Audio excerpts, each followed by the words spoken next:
అలా నీళ్ళు పోసుకునే సరే వాడు హ్యాపీగా ఉంటాడు. వాడికి నాన్ స్టిక్ ఫ్రైలో తలతలలాడే దాన్ని దోశ వేసి పెట్టి ఏం అవసరం లేదు, వాడికి అంత ఖరాబ్గా ఉన్నా కానీ ఏదో తినేసి కూర్చునేస్తాడు. He's not choosy on that. All he needs is సాయంత్రం అయితే డిస్టర్బ్ చేయకపోతే వాడిని కూర్చుని ఏ లేక్ ముందో లేకపోతే ఏ చెట్టు కిందనో కూర్చుని 4-5 మాటలు మాట్లాడుకొని ఏమి హ్యాపీగా పోయి పడుకుంటాడు.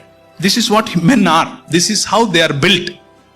But women are not like that. So my piece of advice to you is, when they come back from work, whether it is morning or night or afternoon, doesn't matter.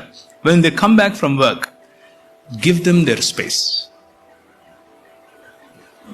Don't start with what happened with mother-in-law, what happened with a పక్కింటోళ్ళతో ఏమైంది, ఎదురింటోళ్ళతో ఏమైంది, ఇవన్నీ వాడికి నచ్చవు, వాడికి అవసరం లేదు, వాడు పట్టించుకోడు,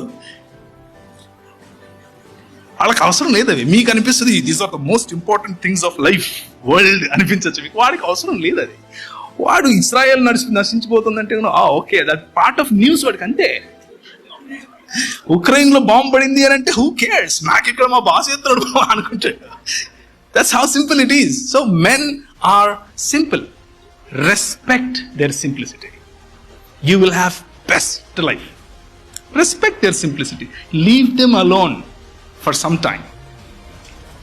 Right? Number 1, never disrespect your man.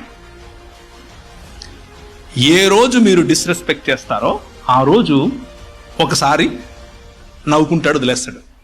రెండోసారి బాధపడతాడు, వదిలేస్తాడు. మూడోసారి ఒక్కడే ఏడ్చుకుంటాడు, వదిలేస్తాడు. నాలుగోసారి బయట ఫ్రెండ్స్తో క్లాస్మేట్స్తో చెప్పుకుంటాడు.